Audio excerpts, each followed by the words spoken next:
ابھی وہاں جانے کا وقت نہیں آیا ہے، ابھی اس سے بات کرنے کا وقت نہیں آیا ہے، ابھی کھانا کھانے کا وقت نہیں آیا ہے، ابھی تم سے ملنے کا وقت نہیں آیا ہے۔ ان جملوں کو غور سے دیکھو، ایسی جملے ہم اپنے ڈے ٹو ڈے لائف یعنی روزمرہ زندگی میں ضرور بولتے یا سنتے ہیں دوسروں سے، ایسی جملے ہمیں روز بولنے یا سننے کو ملتے ہیں اپنے ڈے ٹو ڈے لائف میں۔ ان جملوں میں ہم کہہ رہے ہیں وقت نہیں آیا ہے، یعنی ہر سینٹینس میں وقت نہیں آیا ہے کامن مشترک ہے جو بار بار ریپیٹ ہو رہا ہے ہر سینٹینس میں۔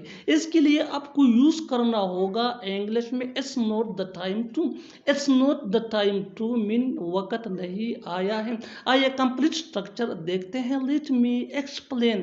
It's not the time to plus V1 یعنی first form of verb plus other words, یہی وہ فارمولا ہے جس کی مدد سے آپ بھی ایسی جملے سیکھ سکتے ہیں انگریزی زبان میں آسانی سے۔ That can be really helpful for you۔ آگے ڈیٹیل سے سمجھاتا ہوں مثالوں سے۔ Here are some examples for better understanding, so watch this video till to end۔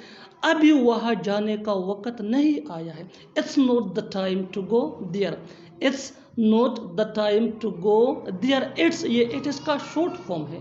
ابھی اس سے بات کرنے کا وقت نہیں آیا ہے، it's not the time to talk to him، it's not the time to talk to him۔ ابھی کھانا کھانے کا وقت نہیں آیا ہے، it's not the time to have food، it's not the time to have food۔ ابھی تم سے ملنے کا وقت نہیں آیا ہے، it's not the time to meet you، it's not the time to meet you۔ اور آخر میں یہ سینٹنس آپ کے لیے کامن سیشن میں اس کا جواب ضرور دینا۔